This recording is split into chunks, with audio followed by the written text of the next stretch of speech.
Welcome to Shukla study point. आप सभी का स्वागत है आपके अपने YouTube channel Shukla study point में। मैं शिवम शुक्ला आप सभी दोस्तों का हार्दिक स्वागत करता हूं। न्यू मॉडल पेपर है 2023 की परीक्षाओं के लिए मध्यकालीन इतिहास का। ये हिस्ट्री ऑफ मेडिवल इंडिया के बारे में आपको पढ़ना होता है जब आप बीए सेकंड सेमेस्टर में होते हैं और इतिहास आप पढ़ते हैं। तो अगर आप केवल इतिहास, एक होता है प्राचीन इतिहास, एक होता है इतिहास। इतिहास का मतलब जो मध्यकालीन इतिहास पहले कहते थे आप, तो मध्यकालीन इतिहास यानी जिसमें केवल हिस्ट्री, यानी कि आपको बता दूं जैसे दीनदयाल उपाध्याय गोरखपुर विश्वविद्यालय, उसमें जैसे लिखा रहता है HIS 104, HIS 105, ठीक है। तो 104 और 105 दोनों पेपर को इसमें समाहित करके मैं बता रहा हूं। और बाकी विश्वविद्यालयों में एक ही पेपर होता है, हिस्ट्री ऑफ मेडिवल इंडिया, 1206 से लेकर के 1757 एक ही में। लेकिन इसमें क्या होगा, 1206 से लेकर के 1526 तक होगा और 1526 से 1757 तक होगा। चूँकि 1206 में दिल्ली सल्तनत की स्थापना होती है और 1526 में फिर मुगल वंश की स्थापना होती है। तो एक पेपर में आप मुगल वंश के बारे में पढ़ते हैं और एक पेपर में आप दिल्ली सल्तनत के बारे में पढ़ते हैं। 1526 में आपको पता होगा पानीपत का प्रथम युद्ध होता है, बाबर जो है विजयी होता है, इब्राहिम लोदी की पराजित होती है और लोदी वंश की एक प्रकार से वहीं से पतन, मतलब लोदी वंश वहीं से ख़त्म हो जाता है, मुगल वंश की स्थापना हो जाती है। बाबर आता है, बाबर के बाद हुमायूं, हुमायूं के बाद में आप देखते हैं अकबर आता है, शेर शाह सूरी भी बीच में रहा। हुमायूं को पराजित करने के बाद में फिर अकबर आता है, अकबर हेमू से लड़ता है, द्वितीय पानीपत का युद्ध होता है 1556 में। इसी प्रकार से आगे बढ़ता है, तृतीय पानीपत का युद्ध होता है अहमद शाह अब्दाली के बीच में। तो इन्हीं सभी के बारे में आपको पढ़ना होता है मुगल काल में। और मुगल काल में 1757 तक, जब तक औरंगजेब की मृत्यु नहीं हो जाती तब तक के इतिहास के बारे में आपको पढ़ना है। और बीच में आपको वीर शिवाजी के बारे में भी पढ़ देना है, मराठाओं के बारे में, ठीक है। तो इस प्रकार से ये आपको इतिहास पढ़ना होता है जब आप बीए सेकंड सेमेस्टर में होते हैं। तो पेपर 1 और पेपर 2 दोनों वीडियोस को एक ही वीडियो, मतलब कि एक ही में, मतलब दोनों पेपर को मैं बताने का प्रयास कर रहा हूं ताकि आप लोगों को भटकने की आवश्यकता ना पड़े। इसी वीडियो को आप 2 बार देख लीजिएगा, काम हो जाएगा आपका, ठीक है। बीए सेकंड सेमेस्टर का ये मॉडल पेपर है और आपकी परीक्षाओं के लिए, जिनकी परीक्षाएं ऑब्जेक्टिव होने वाली, बहुत ही महत्वपूर्ण है। इसमें मैंने केवल लिखा है कि 100 ऑब्जेक्टिव प्रश्न, जबकि इसमें आप लगभग 120 से 130 ऑब्जेक्टिव टाइप के प्रश्नों का सामना करेंगे।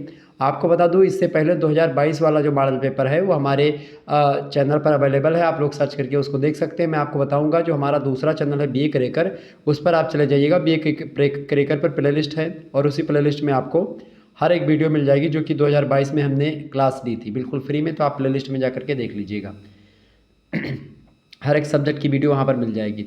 चले, अब प्रश्न आपकी स्क्रीन पर आ चुका है। पहला प्रश्न है, सल्तनत काल का प्रथम मकबरा किसे माना जाता है? फटाफट से आप बताने का प्रयास करेंगे। तो सल्तनत काल का जो प्रथम मकबरा है वो किसे माना जाता है भैया? नसीरुद्दीन का मकबरा या सुल्तानगढ़ी का मकबरा जो है वो खास करके प्रथम मकबरा है सल्तनत काल का। ऑप्शन नंबर इसका ए लगा दीजिएगा, जिन्होंने ए लगाया होगा उनको नंबर मिल जाएगा। अगला प्रश्न, तुगलक काल की किस इमारत को धर्मनिरपेक्ष इमारत कहा जाता है? गयासुद्दीन के मकबरे को, शेख निजामुद्दीन औलिया के मकबरे को, या बारह खंबा भवन को, या फिर उपरोक्त सभी को? करेक्ट आंसर इसका क्या होगा? तो तुगलक काल की जो है, जो बारह खंबा भवन है, इसी इमारत को धर्मनिरपेक्ष इमारत कहा जाता है, बारह खंबा भवन। ऑप्शन नंबर इसका सी वाला करेक्ट आंसर हो जाएगा, यानी गा ऑप्शन। अगला प्रश्न आप देखिएगा, शुद्ध इस्लामी शैली में निर्मित भारत का प्रथम मकबरा कौन सा है? तो शुद्ध इस्लामी शैली में निर्मित भारत का जो मकबरा है, देखिए सुल्तानगढ़ी का मकबरा है, या बलबन का मकबरा, या अलाउद्दीन खिलजी का मकबरा, या कुतुबुद्दीन ऐबक का मकबरा। तो शुद्ध इस्लामी शैली में जो निर्मित भारत का प्रथम मकबरा है वो सुल्तानगढ़ी का मकबरा है। ऑप्शन नंबर इसका का करेक्ट आंसर हो जाएगा। अगला क्वेश्चन आप देखिएगा, अगला प्रश्न है, अलाउद्दीन खिलजी के द्वारा निर्मित अलाई दरवाज़ा को किस इतिहासकार ने इस्लामी स्थापत्य कला के खजाने का सबसे सुंदर हीरा कहा है? बताएं, पर्सी ब्राउन, मार्शल, या ईश्वरी प्रसाद, या डॉक्टर स्मिथ? तो इसका करेक्ट आंसर हो जाएगा, मार्शल महोदय ने कहा अलाउद्दीन के द्वारा जो अलाई दरवाज़ा बनवाया गया था उसको कहा कि ये स्थापत्य कला के खजाने का सबसे सुंदर हीरा है, मार्शल ने कहा था। ऑप्शन नंबर बी में दिए हैं मार्शल। तो मैं खा को बी बोलूँगा, मैं एक बार बता दूँ, जैसे का जो है वो ए बोलूँगा, खा को बी बोल सकता हूँ, गा को सी भी निकल सकता है, और डी के लिए घा निकल, मतलब कि घा के लिए डी निकल सकता है। तो ए बी सी डी भी आप निकल सकता है। तो ए माने का, इस प्रकार से आप जान लीजिएगा, ठीक है। नहीं तो बाद में कहे सर जी आप ए बोल रहे, वहाँ पर खा मतलब का लिखा हुआ है, तो का माने एक ए, ठीक है। आगे देखिए, अगला प्रश्न है, भारत में प्रथम पूर्ण इस्लामी परंपरा के अंतर्गत निर्मित जमात खां मस्जिद का निर्माण किस सुल्तान ने करवाया था? तो जमात खां जो मस्जिद है इसका निर्माण करवाया था अलाउद्दीन खिलजी ने। ऑप्शन नंबर सी में दिए हैं, यानी गा में अलाउद्दीन करेक्ट आंसर हो जाएगा। अगला प्रश्न आप देखिएगा, निम्न निर्माण कार्यों को कालक्रमानुसार सजाइए। तो कुतुब मीनार, कुतुब उल इस्लाम मस्जिद, अलाई दरवाज़ा, आदिल शाह का किला और ऊखा मस्जिद। तो देखिए सबसे पहले हम सजाएंगे किसको भाई, सबसे पहले हम लोग रखेंगे किसको, सबसे पहले जो रखेंगे वो कुतुब उल इस्लाम मस्जिद को रखेंगे, 2 नंबर वाला। सबसे पहले 2 नंबर में ये है, ये है, ये है। पहला ऑप्शन वैसे मतलब कि घ ऑप्शन आपका गलत हो गया वैसे। दूसरे नंबर पर आपका कौन बना है भाई, दूसरे नंबर पर बना है आपका जो कुतुब मीनार जो है दूसरे नंबर पर है। दूसरे नंबर पर कुतुब मीनार यानी फर्स्ट वाला ऑप्शन लगाएंगे, तो फर्स्ट यहाँ पर लगा है, फर्स्ट यहाँ पर लगा, यानी कि आपका गा वाला आंसर बिल्कुल गलत है। अब देखिए, अब एक आपको पता करना, उसके बाद में आप पता कर पाएंगे। जो तीसरा है वो आपका जो बना है अलाई दरवाज़ा, इसके बाद में बना है, तो तीसरा पे तीसरा ही लग जाएगा, तो तीसरा इसमें दिया है और तीसरा इसमें नहीं दिया है। देखिए इसमें 5वां दिया, तो ये भी गलत हो गया, यानी ऑटोमेटिक आपका खा करेक्ट आंसर हो जाएगा। ठीक है, उसके बाद में फिर 4 फिर 5, तो ऑप्शन नंबर इसका खा करेक्ट आंसर हो जाएगा।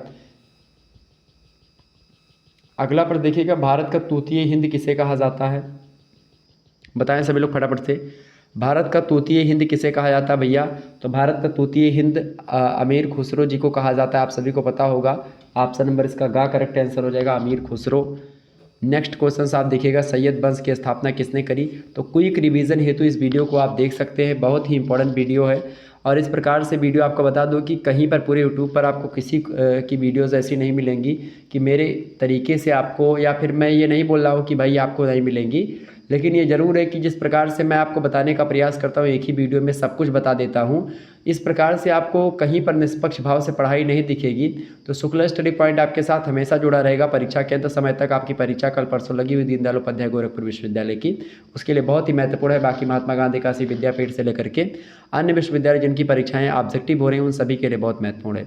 सैयद वंश की स्थापना किसने करी थी भाई, बिल्कुल करेक्ट आंसर आप सभी कह रहे हैं, Khilji Khan is right answer. Option number इसका का करेक्ट आंसर, बहुत बढ़िया, फटाफट से उत्तर देने का प्रयास करें, बहुत बढ़िया आप लोगों के आंसर आ रहे हैं। अगला क्वेश्चन है, लोधी वंश का संस्थापक कौन था भाई, फटाफट से बताएं। लोधी वंश का संस्थापक सिकंदर लोधी, इब्राहिम लोधी, बहलोल लोधी, महमूद लोधी। तो लोधी वंश का संस्थापक है, बिल्कुल करेक्ट आंसर आप सभी के गा option is right answer, Bahlol Lodhi is right answer. Next question बहुत बढ़िया। अगला प्रश्न है, आगरा शहर की स्थापना किसने की है। सिकंदर लोधी, खिलजी खां, बहलोल लोधी, फिरोज शाह तुगलक। आगरा शहर की स्थापना किसने करी, बहुत ही महत्वपूर्ण प्रश्न है। 2022 में ये प्रश्न कई विश्वविद्यालय में पूछा भी गया है। तो आगरा शहर की स्थापना किसने करी है, सिकंदर लोधी ने करी है। आपको बता दूं, लोधी वंश का संस्थापक, सैयद वंश का संस्थापक, खिलजी वंश का, सभी वंश के संस्थापकों के नाम और उनके प्रथम और जो पावरफुल लीडर है उनके नाम आप जरूर याद रख लीजिएगा, बहुत इंपॉर्टेंट है। अगला प्रश्न, दिल्ली सल्तनत के किस शासक ने बंगाल को लखनौती, सोनार गांव एवं संत गांव में विभाजित किया है। तो किस शासक ने किया ऐसा भाई, उस करने वाले विद्वान है गियासुद्दीन तुगलक। ऑप्शन नंबर का में दिए हैं, करेक्ट आंसर हो जाएंगे। आगे बढ़ते हैं, अगला प्रश्न। अगला प्रश्न आपकी स्क्रीन पर आ चुका, बहुत ही इंपॉर्टेंट प्रश्न है। देखेंगे प्रश्न आपके लिए बहुत ही इंपॉर्टेंट है। यही प्रश्न आपकी परीक्षा में आने वाले, बात ध्यान रखिएगा। देखिए प्रश्न है, दिल्ली सल्तनत के किस सुल्तान को अंतर्विरोधों का विस्मयकारी मिश्रण कहा गया है। मोहम्मद बिन तुगलक, गयासुद्दीन तुगलक, अलाउद्दीन खिलजी या बलबन को। फटाफट से आप बताने का प्रयास करेंगे, करेक्ट आंसर क्या हो जाएगा इसका। दिल्ली सल्तनत के किस सुल्तान को अंतर्विरोधों का विस्मयकारी मिश्रण कहा गया है। तो ये कहा गया किसको भाई, मोहम्मद बिन तुगलक को कहा गया है, बिल्कुल करेक्ट आंसर हो जाएगा। ऑप्शन नंबर का Mohammad bin Tughlaq is right answer. Next question आप देखिएगा, 1333 ईस्वी में अफ्रीकी यात्री इब्न बतूता के भारत आगमन के समय दिल्ली में किस सुल्तान का शासन था। तो जब 1333 में अफ्रीकी यात्री इब्न बतूता भारत आगमन हुआ था उसका, तो दिल्ली में उस समय मोहम्मद बिन तुगलक का शासन था। ऑप्शन नंबर इसका गा करेक्ट आंसर हो जाएगा। अगला क्वेश्चन आप देखिएगा, प्रश्न पूछा गया, मोहम्मद बिन तुगलक के विषय में निम्नलिखित में से क्या असत्य है। तो मोहम्मद बिन तुगलक में जो असत्य है क्या है, देखिए दुआब में कर वृद्धि करी थी, सांकेतिक मुद्रा का प्रचलन भी किया था, राजधानी का दिल्ली से दौलताबाद यानी देवगिरी में यानी दक्षिण में स्थानांतरण भी किया था, और ये तीनों इसके प्रयास विफल भी रहे थे। ऑप्शन नंबर इसका डी करेक्ट आंसर हो जाएगा घा, दीवाने मुस्त खराज विभाग की स्थापना इन्होंने नहीं करी थी मोहम्मद बिन तुगलक ने। ऑप्शन नंबर इसका घा करेक्ट आंसर हो जाएगा। पागल एवं सन की तानाशाह भी इसको कहा जाता है, ये बात भी ध्यान रखिएगा, ठीक है। अगला प्रश्न है, हुनूस दिल्ली दूरस्थ अब दिल्ली दूर नहीं है, या कथन किसका है। तो यह कथन किसका है भाई, निज़ामुद्दीन औलिया का। ऑप्शन नंबर गा में लिखा है, गा में निज़ामुद्दीन औलिया करेक्ट आंसर है। मोट की मस्जिद का निर्माण किस लोधी शासक ने करवाया था। तो जो मोट की मस्जिद है इसका निर्माण करवाया था सिकंदर लोदी ने। ऑप्शन नंबर खा करेक्ट आंसर होगा। तीव्र गति से आगे बढ़ने का प्रयास करेंगे, इसी प्रकार से वीडियोस आपके समक्ष आते रहेंगे। इस वीडियो को 2 बार आप देखिएगा। अगला प्रश्न, सल्तनत काल के किस सुल्तान ने सर्वप्रथम सिंचाई कर लगाया? सबसे पहले सिंचाई कर जो सल्तनत काल के शासक ने लगाया था वो है फिरोज शाह तुगलक। ऑप्शन नंबर घ में दिए करेक्ट आंसर हो जाएंगे। अगला प्रश्न है, ब्राह्मणों पर सर्वप्रथम जजिया कर किस सुल्तान ने लगाया था? जजिया कर लगाने वाला जो सुल्तान है खास करके ब्राह्मणों पर वो फिरोज तुगलक ही है। ऑप्शन नंबर घ करेक्ट आंसर होगा। अगला प्रश्न है, कश्मीर के किस शासक ने 14वीं शताब्दी में जजिया कर लगाया? तो कश्मीर के किस शासक ने 14वीं शताब्दी में जजिया कर लगाया था भैया? फटाफट से आप बताने का प्रयास करेंगे। 14वीं शताब्दी में सुल्तान सिकंदर ने लगवाया था। ऑप्शन नंबर खा करेक्ट आंसर होगा। अगला प्रश्न आपकी स्क्रीन पर आ चुका है, निम्न में से किसकी स्थापना फिरोज शाह तुगलक के द्वारा की गई थी? किन किन नगरों की? देखिए, फिरोज शाह तुगलक की अगर बात की जाए तो जौनपुर की स्थापना इसके द्वारा की गई थी। इसके अलावा हिसार की स्थापना भी करी गई थी। तुगलकाबाद की स्थापना तुगलकाबाद में फिरोजाबाद की स्थापना करी गई थी फिरोज शाह तुगलक के द्वारा। किसकी? फिरोजाबाद की, और फतेहाबाद की भी स्थापना इसके द्वारा की गई थी। ओके, तो इस प्रकार से आप लोगों ने समझा। तो इसमें करेक्ट आंसर देखिए, पहला जिसमें है वो करेक्ट आंसर हो जाएगा। पहला इसमें है, बिल्कुल ये करेक्ट है। पहला इसमें नहीं, ये गलत हो गया। तो पहला इसमें और इसमें है। दूसरा देखिए तीसरा आप देखिएगा, तीसरा इसमें है, बाकी किसी में आपका तीसरा नहीं दिख रहा है। इसमें भी तीसरा है, चलो ये भी मान लेते हैं। फिर चौथा फिरोजपुर की स्थापना की, बिल्कुल फिरोजपुर की भी स्थापना करी थी फिरोज शाह तुगलक ने। तो ये भी होगा। चौथा भी इसमें है, चौथा इसमें भी, ये भी ठीक है। ठीक है, इसके अलावा देखिए इसमें दूसरा नहीं है, तो यही गलत होगा ये भी, और ये तो गलत है ही आपका। तो ऑप्शन नंबर इसका का करेक्ट आंसर हो जाएगा। ठीक है, का ऑप्शन यानी का में जितने दिए गए पहला, तीसरा, चौथा, छठवां और सातवां, इन सभी नगरों की स्थापना फिरोज शाह तुगलक के द्वारा की गई थी। अगला प्रश्न, तुगलक वंश के शासकों को काल क्रमानुसार सजाइए। तुगलक वंश के शासकों की अगर बात की, सबसे पहले शासक कौन है भाई? सबसे पहले शासक आते हैं गियासुद्दीन तुगलक। फिर उसके बाद में शासन आता है मोहम्मद शाह तुगलक का, यानी मोहम्मद बिन तुगलक का। गयासुद्दीन तुगलक के बाद में कौन आता है? मोहम्मद बिन तुगलक, यानी सबसे पहले 3 नंबर, फिर 1 नंबर। ठीक है, ऑप्शन में मिलेगा तो। फिर उसके बाद में कौन आएगा? फिर उसके बाद में आएंगे फिरोज शाह तुगलक दूसरे नंबर वाले। फिर उसके बाद में आएंगे कौन भाई? फिर उसके बाद में आएंगे शहजादा मोहम्मद शाह, तो ऑप्शन नंबर 4 लिख देंगे यहाँ पर। फिर उसके बाद में फिर आएंगे कौन? तुगलक शाह, यानी 5वें नंबर वाले। फिर 5वें नंबर तुगलक शाह। फिर उसके बाद में आएंगे 6ठे नंबर वाले नसीरुद्दीन मोहम्मद शाह। उसके बाद में फिर 7वें हुमायूं, तो दूसरे काल के, मतलब हुमायूं जो है खास करके आपको पता होगा कि ये मुग़ल काल के हैं, तो यहाँ पर 7वें नंबर पर आप रख सकते हैं, कर दिया गया है इसमें, बाकी इनका कोई मतलब नहीं यहाँ पर। तो इस प्रकार से आप लग सकते हैं इसमें। अगला प्रश्न आप देखिएगा, अगला प्रश्न आपकी स्क्रीन पर आ चुका है। इंपॉर्टेंट प्रश्न है परीक्षा की दृष्टि से, आपके फटाफट से देखने का प्रयास करेंगे सभी लोग। और परीक्षा की दृष्टि से मैं आपको बताऊं, ये लेक्चर बहुत ही इंपॉर्टेंट होगा, और इसी प्रकार से आप लोग लगातार अगर देखते रहेंगे वीडियो को तो निश्चित तौर पर आप आसानी से परीक्षा में अच्छे अंक प्राप्त कर पाएंगे। अगला प्रश्न, दिल्ली सल्तनत की स्थापना कब हुई? दिल्ली सल्तनत की स्थापना कब हुई थी भैया? सभी को पता होगा 1206 ईस्वी में दिल्ली सल्तनत की स्थापना हुई थी।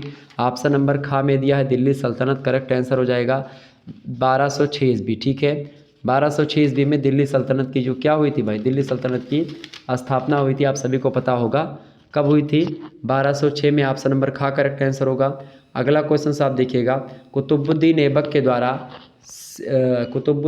के द्वारा सीपित राजवंश के इतिहासकारों ने कई नाम दिए हैं, निम्न में से सर्वाधिक उपयुक्त नाम कौन सा है? गुलाम वंश, आरंभिक तुर्क सुल्तान, या तर्क ममलूक, या इलबारी वंश? तो कुतुबुद्दीन ऐबक के द्वारा सीपित राजवंश के इतिहासकारों ने कई नाम दिए हैं, उनमें से सर्वाधिक उपयुक्त जो नाम है आरंभिक तुर्क सुल्तान। ऑप्शन नंबर खा करेक्ट आंसर होगा। अगला प्रश्न, कुतुबुद्दीन ऐबक की मृत्यु किस तरह से हुई थी? तो घोड़े से गिर करके पोलो खेलते समय कुतुबुद्दीन ऐबक की मृत्यु हुई थी। ऑप्शन नंबर इसका गा करेक्ट आंसर होगा। अगला प्रश्न आपसे पूछा गया, यस्मिन उल खिलाफत नासिरी अमीर उल मुमकिन की उपाधि दिल्ली सल्तनत के किस सुल्तान ने ग्रहण करी थी? ये उपाधि किसने धारण करी थी भैया? यस्मिन उल खिलाफत नासिरी अमीर उल मुमकिन, इतनी लंबी चौड़ी जो उपाधि थी वो धारण करने वाला जो शासक है वो है अलाउद्दीन खिलजी। ऑप्शन नंबर इसका का करेक्ट आंसर हो जाएगा। कुतुबुद्दीन ऐबक ने कहाँ पर अपनी राजधानी बनाई? तो इसने जो है लाहौर अपनी राजधानी बनाई थी कुतुबुद्दीन ऐबक ने। ऑप्शन नंबर खा करेक्ट आंसर हो जाएगा। अच्छा, कुतुबुद्दीन ऐबक की मृत्यु 1210 में हो गई थी पोलो खेलते समय। उसके बाद में आराम सा गद्दी पर बैठता है, फिर इल्तुतमिश आता है। ठीक है, अगला प्रश्न आप देखिएगा, प्रारंभिक तुर्क या आदि तुर्क शासकों में किसे उसकी उदारता के कारण लाख बकस कहा जाता है? तो लाख बकस जो है कुतुबुद्दीन ऐबक को ही कहा जाता है। ऑप्शन नंबर इसका का करेक्ट आंसर हो जाएगा। अगला क्वेश्चन आप देखिएगा, निम्न में से किसका निर्माण कुतुबुद्दीन ऐबक ने नहीं करवाया था? तो कुतुबुद्दीन ऐबक ने किसका निर्माण नहीं करवाया था भैया? अलाई दरवाज़ा का निर्माण किसने करवाया था? अलाउद्दीन खिलजी ने करवाया था। ठीक है, तो ऑप्शन नंबर इसका घा करेक्ट आंसर होगा। बाकी कुतुबुल इस्लाम मस्जिद, कुतुब मीनार निर्माण कार्य प्रारंभ करवाया था इसने। 2.5 दिन का झोपड़ा का भी निर्माण कुतुबुद्दीन ऐबक के द्वारा ही किया गया। तो ऑप्शन नंबर इसका घा करेक्ट आंसर हो जाएगा। अलाई दरवाज़ा, अलाउद्दीन खिलजी, बाकी तीनों कुतुबुद्दीन ऐबक। तो इनमें से कोई भी प्रश्न आपसे बन सकता है कि कुतुबुल इस्लाम मस्जिद का निर्माण किसने करवाया, कुतुब मीनार का निर्माण कार्य किसने प्रारंभ करवाया, या 2.5 दिन के झोपड़ा का निर्माण किसने किया? तो आप बताएंगे कुतुबुद्दीन ऐबक। बहुत ही इंपॉर्टेंट प्रश्न है, परीक्षा में कई बार पूछा गया। अच्छा, मैं बता दूं कि ये सारे के सारे प्रश्न इंपॉर्टेंट ही है जो मैंने मॉडल पेपर में रखे हैं, तो आप इनको जरूर तैयार कर लीजिएगा, एक भी प्रश्न छोड़िएगा मत, और आप परीक्षा देने जाइएगा एकदम से चुटकियों में आप परीक्षा के उत्तर कर पाएंगे। अगला प्रश्न, कुतुबुद्दीन ऐबक के बाद दिल्ली की गद्दी पर कौन बैठा? तो कुतुबुद्दीन ऐबक के बाद दिल्ली की गद्दी पर जो बैठा था वो कौन बैठा था? आराम शाह बैठा था। फिर उसके बाद में इल्तुतमिश आया था। तो ऑप्शन नंबर इसका का करेक्ट आंसर हो जाएगा। बहुत सारे लोग इल्तुतमिश डायरेक्ट मार देते हैं, लेकिन कुतुबुद्दीन ऐबक के बाद दिल्ली की गद्दी पर आराम शाह बैठा था। अगला क्वेश्चन आप देखिएगा, इल्तुतमिश को दिल्ली का तख्त कैसे मिला? तो इल्तुतमिश को दिल्ली का तख्त मिला था, दिल्ली के तुर्क अमीरों और सैनिक अधिकारियों ने उनका चुनाव सुल्तान पद के लिए किया था, इसीलिए इल्तुतमिश जो है दिल्ली की गद्दी के तख्त पर बैठा था। ऑप्शन नंबर इसका गा करेक्ट आंसर हो जाएगा। अगला प्रश्न आप देखिएगा, सुल्तान चुने जाने के लिए इल्तुतमिश को भारत में मुस्लिम प्रभुसत्ता का वास्तविक संस्थापक माना, किसने माना भैया? तो सुल्तान चुने जाने के समय इल्तुतमिश को भारत में मुस्लिम प्रभुसत्ता का वास्तविक संस्थापक मानते हैं बदायूं। ऑप्शन नंबर खा में दिए बदायूं करेक्ट आंसर हो जाएंगे। आगे बढ़ते और भी चीज़ों को जानने का प्रयास करते हैं। अगला प्रश्न आपकी स्क्रीन पर आ चुका है, देखेंगे सभी लोग फटाफट से। प्रश्न है, खानवा का युद्ध 1527 में जो हुआ था किसके किसके बीच में हुआ था? तो खानवा का युद्ध जो हुआ था बाबर और इब्राहिम लोदी के बीच में हुआ था, या बाबर और इब्राहिम लोदी के बीच में पानीपत का प्रथम युद्ध हुआ था, आपको पता होगा। बाबर और राणा सांगा के बीच, बिल्कुल ठीक करेक्ट आंसर, बाबर और राणा सांगा के बीच में हुआ था 1527 ईस्वी में खानवा का युद्ध। ठीक है, ऑप्शन नंबर खा लगा दीजिए, करेक्ट आंसर हो जाएगा आपका। अगला क्वेश्चन आप देखिएगा, अगला प्रश्न आपकी स्क्रीन पर आ चुका है, फटाफट से आप देखने का प्रयास करेंगे। अगला प्रश्न क्या है, देखिए प्रश्न है, नुसरत शाह ने किस युद्ध के अंतर्गत बाबर के शत्रुओं को शरण न देना स्वीकार किया था? नुसरत शाह ने घाघरा के युद्ध में उसी युद्ध के अंतर्गत, घाघरा के युद्ध के अंतर्गत बाबर के शत्रुओं को शरण नहीं दिया था।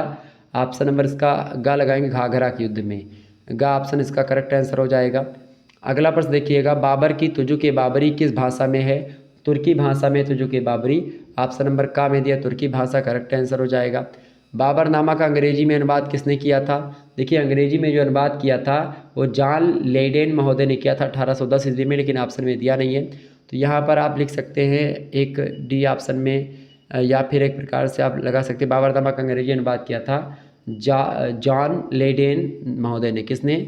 जॉन लेडेन महोदय ने, वहाँ पर थोड़ा सा गड़बड़ हो गया, जॉन लेडेन महोदय ने किया था 1810 ईस्वी में। ओके, आगे देखिएगा। अगला प्रश्न है, हुमायूं मेरे आदेश का सारांश यह है कि अपने भाइयों के साथ कोई बुराई मत करना, चाहे वह इसके योग्य ही हो। यह कथन किसका है? तो यह कथन बाबर ने कहा था अपने बच्चों से, चूँकि बाबर के 4 लड़के थे, हुमायूं सबसे बड़ा था। ठीक है, उसके अलावा कामरान, अस्करी और हिंदाल, ये 3 थे। तो बाबर ने कहा था हुमायूं से कि हुमायूं जो है मेरे आदेश का सारांश ये है कि अपने भाइयों के साथ कोई बुराई मत करना, चाहे वह बुराई करने की योग्य ही हो। इसीलिए आप देखते हैं हुमायूं लड़खड़ा गया, हुमायूं का जीवन लड़खड़ाते हुए रहा, लड़खड़ाते हुए हुआ, और जीवन की एक प्रकार से गति तो उसकी लड़खड़ाते हुई हुई, लेकिन मृत्यु भी उसकी सीढ़ियों से गिरते हुए नहीं, लड़खड़ाते हुई ही हुई। ठीक है, आगे देखिए। अगला प्रश्न आपकी स्क्रीन पर आ चुका है। प्रश्न है, शेर शाह की उपाधि शेर खां को किस युद्ध में मिली थी? तो शेर खां को शेर शाह की जो उपाधि मिली थी शेर शाह की, वो चौसा के युद्ध में मिली थी। चौसा का युद्ध कब हुआ था? 1539 में। आगे देखिएगा, अगला प्रश्न आपकी स्क्रीन पर आ चुका है। अगर भाग्य ने मेरी सहायता की और सौभाग्य मेरा मित्र रहा तो मैं मुगलों को सरलता से हिंदुस्तान से बाहर निकाल दूंगा। यह कथन किसका है? फटाफट से आप बताने का प्रयास करेंगे। तो यह कथन शेर शाह का ही था। ऑप्शन नंबर इसका गा करेक्ट आंसर हो जाएगा। अगला प्रश्न है, जब 1540 ईस्वी में शेर शाह का राज्याभिषेक हुआ था तब वह कितने वर्ष का था? तो 1540 में जब शेरशाह का राज्याभिषेक हुआ था तो मात्र 68 साल का वो था। ऑप्शन नंबर इसका डी करेक्ट आंसर हो जाएगा, यानी घ ऑप्शन। अगला प्रश्न, शेरशाह की किस विजय को उसके चरित्र पर धब्बा माना जाता है? तो रायसेन किले पर जो विजय प्राप्त करी थी उसको धब्बा माना था, जो कि ये गलत तरीके से किया गया था। एक प्रकार से अपनी वचन दे दिया था कि मैं कुछ करूंगा नहीं, सारी चीज़ें हो गई थी, बाद में आकर के फिर धोखेधड़ी करता है। ऑप्शन नंबर इसका ग करेक्ट आंसर होगा। अगला प्रश्न, शेरशाह की अंतिम विजय कौन सी थी भाई? शेरशाह सूरी की जो अंतिम विजय थी वो कालिंजर की विजय थी। ऑप्शन नंबर घ करेक्ट आंसर हो जाएगा। अगला क्वेश्चन आपकी स्क्रीन पर आ चुका है, सभी लोग देखने का प्रयास करेंगे। प्रश्न है, आर.पी. त्रिपाठी ने शेरशाह के शासनकाल के विषय में अपनी पुस्तक में क्या लिखा है? तो आर.पी. त्रिपाठी ने शेरशाह के शासनकाल के विषय में अपनी पुस्तक में क्या लिखा भाई? कि उसका शासन एक व्यक्ति का वह निरंकुश शासन था। ऑप्शन नंबर इसका का करेक्ट आंसर हो जाएगा। अगला प्रश्न, शेरशाह के शासनकाल में प्रांत कई जिलों में बटा था जिसे कहा जाता था? तो उसको इक्ते में बटा था, लगभग 47 के अधिक आसपास इक्ते थे शेरशाह के शासनकाल में। तो ये कई प्रांत थे, उनको इक्ता या प्रांत कहा जाता था। तो प्रांत तो यहाँ पर है, कई प्रांत जो कई जिलों में बंटते थे उन जिलों को इक्ता कहा जाता था। ऑप्शन नंबर का करेक्ट आंसर होगा इसका। आगे बढ़ते हैं, अगला प्रश्न आपकी स्क्रीन पर आ चुका, फटाफट से आप देखने का प्रयास करेंगे। अगला प्रश्न आपकी स्क्रीन पर आ चुका भाई, सभी लोग देखिएगा, इंपॉर्टेंट प्रश्न है। प्रश्न है, निम्न इतिहासकारों में किसने अकबर को इस्लाम का शत्रु कहा है? फटाफट से आप बताने का प्रयास करेंगे। अकबर को इस्लाम का शत्रु किसने कहा भाई? तो किस इतिहासकार ने अकबर को इस्लाम का शत्रु कहा है? तो अहमद यादगार महोदय ने कहा है। ऑप्शन नंबर गा करेक्ट आंसर हो जाएगा। अगला क्वेश्चन आप देखिएगा, अकबर अपनी राजधानी फतेहपुर सीकरी से लाहौर कब लाया? तो फतेहपुर सीकरी से जो अकबर जो है लाहौर लाया था 1585 में लाया था। ऑप्शन नंबर खा करेक्ट आंसर हो जाएगा। अगला क्वेश्चन देखिएगा, आगरा तथा फतेहपुर सीकरी दोनों ही लंदन से बड़े हैं, ऐसा किसने कहा था? तो आगरा और फतेहपुर सीकरी दोनों लंदन से बड़े हैं, ऐसा राल्फ फिच ने कहा था। ऑप्शन नंबर खा करेक्ट आंसर होगा। अगला क्वेश्चन आप देखिएगा, अबुल फजल ने किस मुगल बादशाह में अरस्तु द्वारा उल्लिखित 4 तत्वों आग, हवा, पानी और भूमि का समादेश माना? तो अबुल फजल ने किस मुगल बादशाह में अरस्तु द्वारा उल्लिखित 4 तलों, खास करके अग्नि और हवा, पानी, भूमि, इन सभी का समादेश माना? तो शासक था अकबर। ऑप्शन नंबर इसका का करेक्ट आंसर हो जाएगा। अगला प्रश्न है, अकबर किसे सेखो बाबा के नाम से पुकारता था? तो उनका लड़का था अकबर का सलीम, उसी को एक प्रकार सेखो बाबा, जो कि सेखो बाबा क्या जो है उन्हीं के सलीम के नाम से ही एक प्रकार से शेख जो उनके गुरु थे निजामुद्दीन औलिया थे कि शेख मोइनुद्दीन चिश्ती, कोई चिश्ती थे, सलीम चिश्ती या कुछ थे ऐसे, उन्हीं के नाम पर इनका नाम भी रखा गया था और इसीलिए उनको सेखो बाबा बोलते थे, चूँकि उन्हीं बाबा के कि उन्हीं बाबा के एक प्रकार से आशीर्वाद से पैदा हुए थे सलीम। तो ऑप्शन नंबर इसका गा करेक्ट आंसर हो जाएगा। अगला प्रश्न, जहांगीर, और जहांगीर का ही नाम सलीम था, तो उसने सलीम ने किससे अबुल फजल को हत्या करवाई थी? तो सलीम ने अबुल फजल की हत्या करवा दी, जो कि अकबर का एक बढ़िया विश्वास पात्र लेखक था। तो जहांगीर ने उसकी हत्या करवा दी थी, तो किससे करवा दी थी? वीर सिंह देव ने करी थी हत्या, और सलीम के कहने पर। अगला क्वेश्चन आप देखिएगा, जहांगीर का राज्याभिषेक 13 नवंबर 1605 को नसीरुद्दीन मोहम्मद जहांगीर यादशाह गाजी की उपाधि के साथ कहाँ पर किया गया था? तो ये आगरा में ही किया गया था। ऑप्शन नंबर खा करेक्ट आंसर हो जाएगा। अगला प्रश्न आपसे पूछा गया, जहांगीर ने किस सिख गुरु को खुसरो की सहायता करने के आरोप में फांसी दे दिया था? तो किसको फांसी दे दिया गया था भाई? जहांगीर ने खास करके गुरु अर्जुन देव को फांसी दे दिया था। सिख गुरु को खास करके गुरु अर्जुन देव को खुसरो की सहायता करने के आरोप में फांसी दे दी गई थी। अगला क्वेश्चन आप देखिएगा, अगला प्रश्न आपकी स्क्रीन पर आ चुका है। तो खुसरो ऑप्शन नंबर गुरु अर्जुन देव, ऑप्शन नंबर गा। अगला प्रश्न, किस मुगल सम्राट ने न्याय की जंजीर लगवाई थी? तो जहांगीर ने ही न्याय की जंजीर लगवाई थी। ऑप्शन नंबर घा करेक्ट आंसर हो जाएगा। अगला प्रश्न आप देखिएगा, जहांगीर की पत्नी नूरजहां के द्वारा निर्मित नूरजहां गुट का निम्न में से कौन सा सदस्य नहीं था? इनमें से देखिए, असमत बेगम थी नूरजहां गुट के सदस्य, एतमाउद्दौला भी थे, आसफ खां भी थे, महावत खां नहीं था। ऑप्शन नंबर घा करेक्ट आंसर होगा। अगला प्रश्न आप देखिएगा, जहांगीर की सर्वाधिक महत्वपूर्ण सामरिक सफलता निम्न में से कौन थी? बातचीत ना करें बिल्कुल भी नहीं, कल मैंने ब्लॉक किया है 5-6 लोगों को। आप लोग भी ब्लॉक हो जाएंगे अगर बातचीत करेंगे लगातार। तो किसी प्रकार की कोई बातचीत नहीं करनी है, आराम से पढ़ाई करनी है। और आप लोगों के चक्कर में पढ़ाई वाले बच्चे जो होते डिस्टर्ब होते, लगातार हमारे पास एसएमएस आते हैं कि सर जी क्या हो रहा है, ऐसे हो रहा है, बातचीत करते हैं। मैंने बहुत दिनों तक इग्नोर किया आप लोगों को कि चलिए बच्चे हैं, सुधर जाएंगे, लेकिन आप लोग सुधरने का नाम नहीं ले रहे हैं। तो प्लीज़ ऐसा ना करें, नहीं तो फिर मजबूरन मुझे एक बटन दबानी पड़ेगी और आप ब्लॉक हो जाओगे, तो कोई मतलब नहीं रहेगा। पढ़ाई कर लीजिए जब तक पढ़ाई करवा रहा हूँ, बाद में जो करना होगा करते रहिएगा। आप लोग आपस में क्या करें, आप लोग अगर बात ही करनी है तो आप अपने व्हाट्सएप पर, फेसबुक पर, इन सभी पर जा कर के बात करें। लेकिन यहाँ पर बात करने का क्या मतलब होता है, आकर के दिखाते हैं पूरे जवार को, पूरे एरिया को, पूरी दुनिया को कि हम प्यार करते हैं। फर्जी में ये है वो है, दुनिया भर का। कमेंट सेक्शन में मैं डेली एक प्रकार से कभी कभी जब देखता हूँ, बड़ी मुझे गिलानी होती है कि मैं ऐसे बच्चों को पढ़ाता हूँ, जो कुछ ऐसे बच्चे जो केवल बात ही करते रहते क्लास में बैठ करके। क्या पढ़ते हो यार? आप लोगों के चक्कर में जो हमारे पढ़ने वाले छात्र छात्राएँ होते हैं वो भी परेशान रहते हैं। चले, जहांगीर की सर्वाधिक महत्वपूर्ण सामरिक सफलता निम्न में से कौन सी थी भाई? अहमदनगर की विजय, या बीजापुर की विजय, या मेवाड़ पर विजय, या फिर ये सभी? तो जहांगीर की जो सर्वाधिक महत्वपूर्ण सामरिक सफलता है वो इन सभी विजयों को लेकर के, ऑप्शन नंबर घ करेक्ट आंसर हो जाएगा। अगला प्रश्न देखिएगा, अंग्रेज दूत कैप्टन हॉकिंस एवं सर टॉमस रो किस मुगल बादशाह के दरबार में आए थे? ये लोग जहांगीर के दरबार में आए थे, ऑप्शन नंबर का करेक्ट आंसर हो जाएगा। आगे बढ़ते हैं और भी चीज़ों को जानने का प्रयास करते हैं। अगला प्रश्न आपकी स्क्रीन पर आ चुका, फटाफट से आप देखने का प्रयास करेंगे। इंपॉर्टेंट प्रश्न है आपकी परीक्षा की दृष्टि से। देखिए अगला प्रश्न है, शाहजहां का आगरा में अबुल मुजफ्फर सिहाबुद्दीन साहिबे किरान द्वितीय शाहजहां बादशाह गाजी इतनी लंबी उपाधि से कब राज्याभिषेक किया था शाहजहां ने? तो शाहजहां का आगरा में अबुल मुजफ्फर सिहाबुद्दीन साहिबे किरान द्वितीय शाहजहां बादशाह गाजी की उपाधि जो धारण करी थी वो फरवरी महीने में 1627 ईस्वी में आगरा में धारण करी थी। ऑप्शन नंबर गा करेक्ट आंसर हो जाएगा। अगले प्रश्न की अगर बात की जाए तो अगला प्रश्न आपकी स्क्रीन पर आ चुका, फटाफट से आप देखने का प्रयास करेंगे। अगला प्रश्न है, खुर्रम की किस सफलता से खुश होकर के जहांगीर ने उसे शाहजहां की उपाधि प्रदान की थी? तो किस सफलता से खुश होकर के की थी भाई? खुर्रम की किस सफलता से खुश होकर के? तो उसकी खासकर कंधार पर जो विजय प्राप्त करा था, सफल अभियान हो गया था उसका, उसी कारण से। ऑप्शन नंबर इसका खा करेक्ट आंसर होगा। अगला प्रश्न है, अकबर के समय भूमि कर निर्धारित करने की प्रणाली प्रचलित थी, बताएं। जब्ती, जल्ला बख्शी, नसक या कनकूद, या फिर ये सभी? तो अकबर के समय में भूमि कर निर्धारित करने की सारी प्रथाएं प्रचलित थी, मतलब भूमि कर के निर्धारित करने वाली प्रणाली, ये सभी प्रणालियाँ। अगला प्रश्न है, जहांगीर का दक्षिण अभियान विफल होने का प्रमुख कारण क्या था? तो जहांगीर का दक्षिण अभियान विफल होने का जो प्रमुख कारण था वो मलिक राजू था। ऑप्शन नंबर खा करेक्ट आंसर होगा। अगला क्वेश्चन देखिएगा, अकबर के शासनकाल में राजस्व व्यवस्था का पुनर्गठन करने वाला था, बताएं। टोडरमल जो था वो अकबर के शासनकाल में राजस्व व्यवस्था का पुनर्गठन करने वाला व्यक्ति है टोडरमल। ऑप्शन नंबर खा करेक्ट आंसर होगा।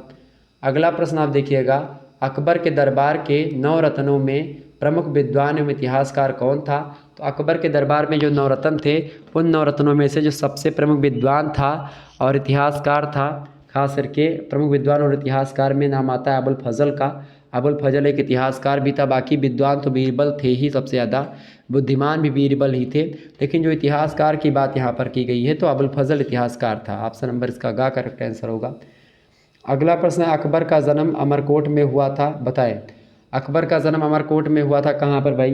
तो अकबर का जन्म अमरकोट में हुआ था 15 अक्टूबर 1542 ईस्वी में। ऑप्शन नंबर इसका घा करेक्ट आंसर हो जाएगा। अगला प्रश्न आप देखिएगा, पानीपत का द्वितीय युद्ध हुआ था।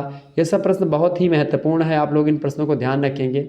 अच्छा, ये जो मुगल काल है ये पेपर 2 में आपको पढ़ना है, दीनदयाल उपाध्याय गोरखपुर विश्वविद्यालय में। पेपर 1 में आपको पढ़ना है, ठीक है, दिल्ली सल्तनत के बारे में, ठीक है, ध्यान रखिएगा। बाकी विश्वविद्यालय में केवल एक ही पेपर में दोनों को समाहित कर दिया जाता है, तो इसीलिए हमने एक ही पेपर में दोनों चीज़ों को बताने का प्रयास किया ताकि आप लोगों का भी भला हो सके और बाकी जो हमारे अगले छात्र छात्र हैं अलग अलग विश्वविद्यालय के, उनके लिए भी हेल्पफुल हो सके।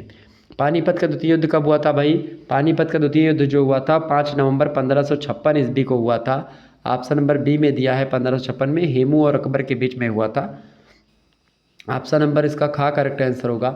अगला प्रश्न है, प्रथम राजपूत शासक जिसने स्वेच्छापूर्वक अकबर की अधीनता को स्वीकार कर लिया था वो कौन था भाई? तो स्वेच्छापूर्वक अकबर की जो अधीनता है उसको स्वीकार करने वाला जो शासक था वो था आमेर नरेश भारमल थे। ऑप्शन नंबर इसका का करेक्ट आंसर हो जाएगा। अगला क्वेश्चन आप देखिएगा, हल्दी घाटी का प्रसिद्ध युद्ध कब हुआ था भाई? तो हल्दी घाटी का जो है प्रसिद्ध युद्ध हुआ था, कब हुआ था? फटाफट से आप बताने का प्रयास करेंगे। हल्दी घाटी का प्रसिद्ध युद्ध जो हुआ था वो हुआ था भाई कब? 18 जून 1576 को हल्दी घाटी का प्रसिद्ध युद्ध हुआ था। ओके, बात ध्यान रखिएगा। आगे बढ़ते हैं। अगला प्रश्न आपका है, गुजरात पर किया गया द्वितीय आक्रमण मात्र अकबर के ही नहीं वरन विश्व के 47 के इतिहास में बहुत ही माना जाता है। मतलब विश्व इतिहास में, खास करके विश्व के इतिहास में बहुत ही इम्पोर्टेंट माना जाता है गुजरात पर किया गया द्वितीय आक्रमण, मात्र अकबर के ही नहीं बल्कि पूरे संसार के लिए। तो वो एक प्रकार से द्रुतगामी आक्रमण माना जाता है। ऑप्शन नंबर इसका खा करेक्ट आंसर हो जाएगा। आगे बढ़ते और ये प्रश्नों को जानने का प्रयास करते हैं। इंपॉर्टेंट प्रश्न आपकी परीक्षा की दृष्टि से। अगला प्रश्न आपकी स्क्रीन पर आ चुका है, फटाफट से आप देखने का प्रयास करेंगे। बहुत ही इंपॉर्टेंट प्रश्न है परीक्षा की दृष्टि से। देखें,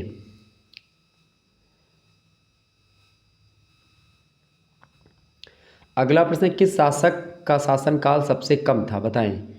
तो बताएं फटाफट से। रफ़ी उद दरजात, रफ़ी उद दौला, जहांदार शाह या बहादुर शाह?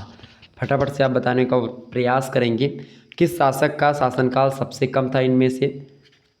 तो किसका था भैया? किस शासक का शासनकाल सबसे कम था? तो किसका था? तो जो रफ़ी उद दरजात हैं इनका शासनकाल सबसे कम था। ऑप्शन नंबर इसका का करेक्ट आंसर हो जाएगा। और जो दूसरा जो सबसे कम शासनकाल था वो था रफ़ी उद दौला का। सबसे कम शासन इसका रहा है रफ़ी उद दरजात का, और फिर उसके बाद में रफ़ी उद दौला का रहा है। तो ऑप्शन नंबर इसका का करेक्ट आंसर होगा। अगला प्रश्न देखिएगा, शाहजहां द्वितीय की उपाधि किसने धारण करी थी? तो शाहजहां द्वितीय की उपाधि धारण करने वाले जो शासक हैं वो है रफ़ी उद दौला, और दूसरा सबसे कम शासन रहने वाला मुग़ल सल्तनत में रफ़ी उद दौला ही है।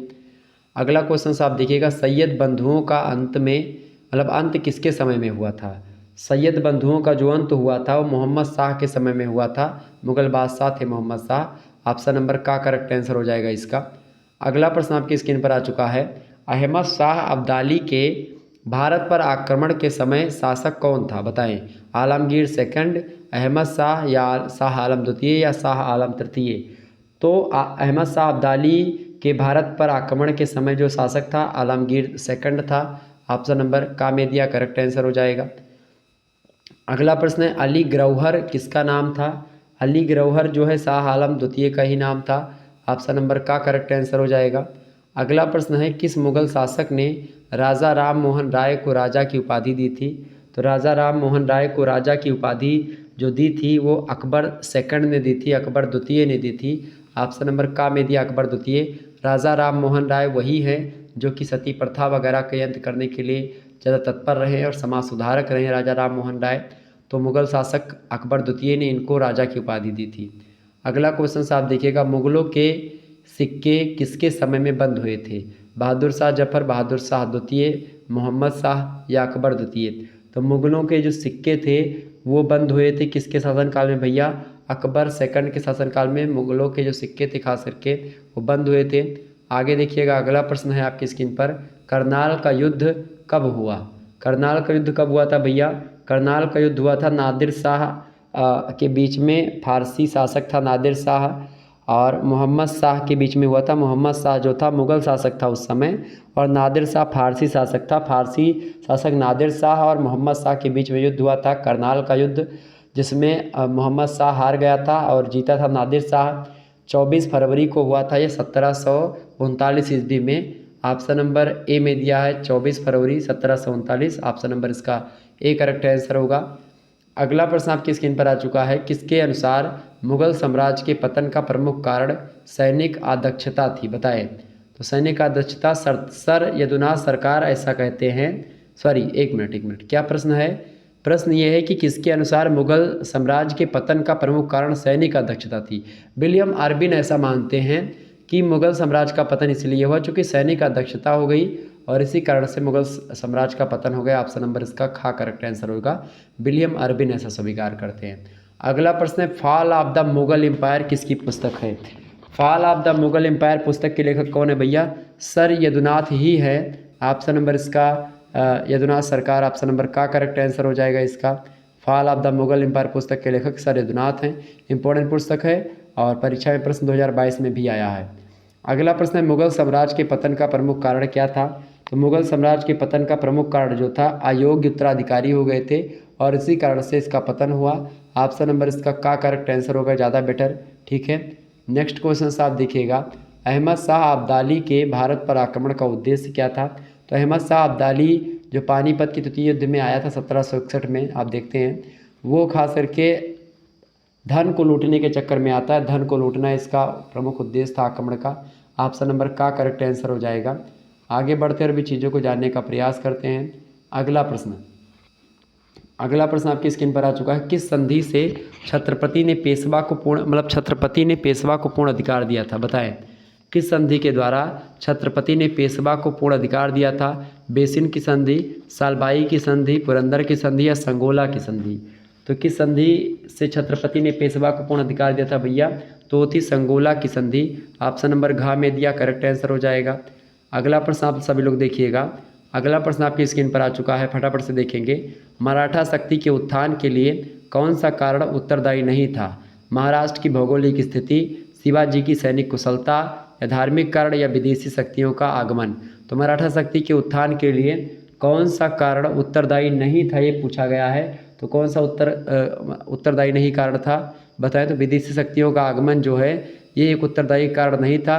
बाकी शिवाजी की सैनिक कुशलता, महाराष्ट्र की भौगोलिक स्थिति और धार्मिक कारण, ये सब ऐसे कारण हैं जो कि मराठा शक्ति के उत्थान के लिए एक प्रकार से इम्पोर्टेंट है। बाकी विदेशी शक्तियों का आगमन ये कोई नहीं था। ऑप्शन नंबर घ करेक्ट आंसर होगा।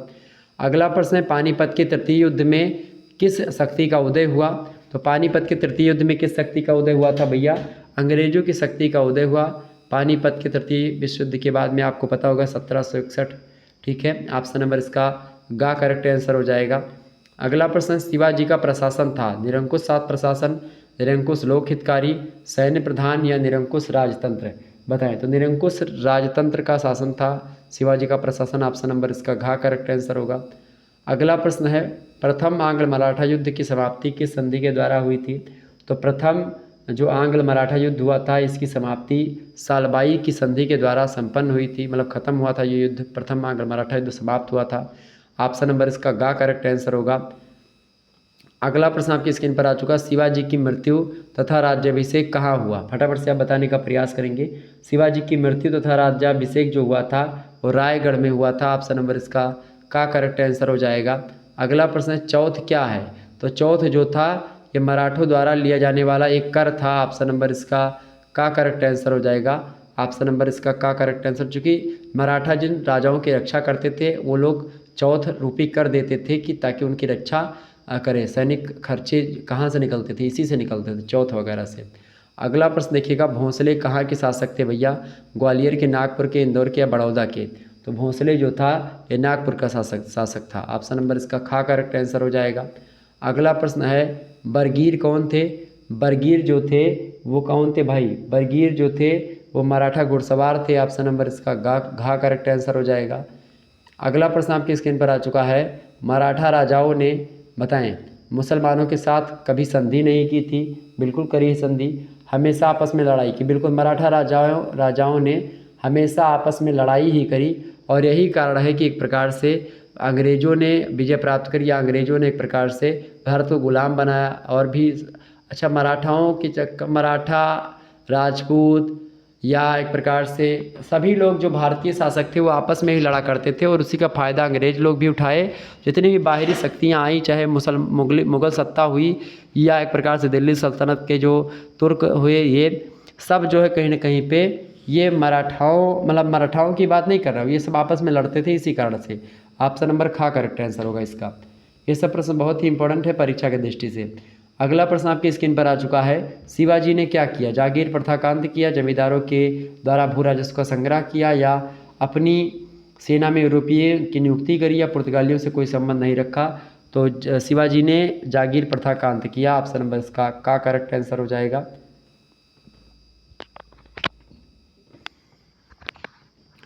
आगे बढ़ा जाए, आगे बढ़िए। अगला प्रश्न आपकी स्क्रीन पर आ चुका, फटाफट से आप देखने का प्रयास करेंगे। जितने भी लोग हमारे साथ नए जुड़ रहे हैं फटाफट से एक बार वीडियो को लाइक और शेयर कर दीजिएगा। बहुत ही इंपॉर्टेंट प्रश्नों को आप लोग समझ रहे हैं तीव्र गति से। अगला प्रश्न आपकी स्क्रीन पर आ चुका है, निम्न में से किस संधि के परिणाम स्वरूप मराठे अपनी स्वतंत्रता से सचमुच वंचित हो गए? बताएं। पंढरपुर की संधि, पुरंदर की संधि, बामीन की संधि या फिर सालबाई की संधि?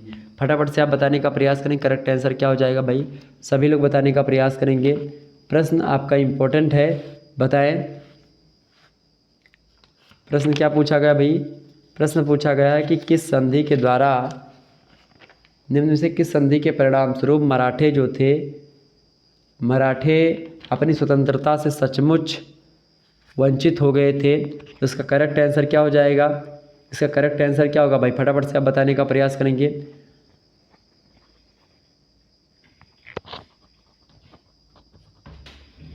तो इसका करेक्ट आंसर देखिएगा, थोड़ा सा सर्च कर लीजिएगा इसको।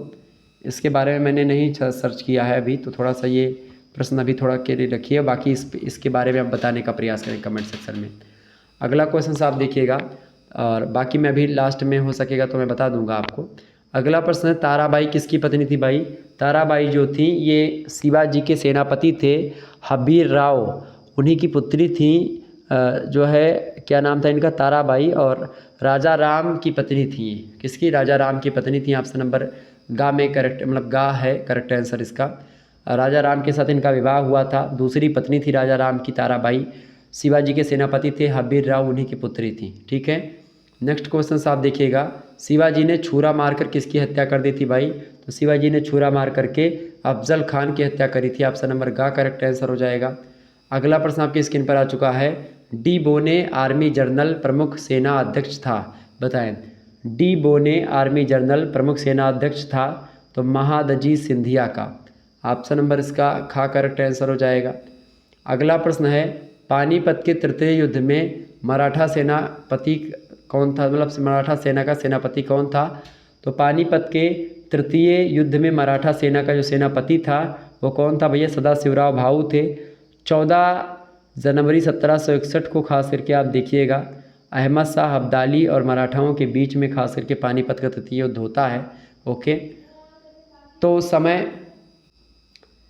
पानीपत के तृतीय युद्ध में मराठा सेना का सेनापति कौन था भाई? तो उस समय सेना का जो सेनापति था सदाशिवराव भाऊ थे। ऑप्शन नंबर इसका घा करेक्ट आंसर हो जाएगा।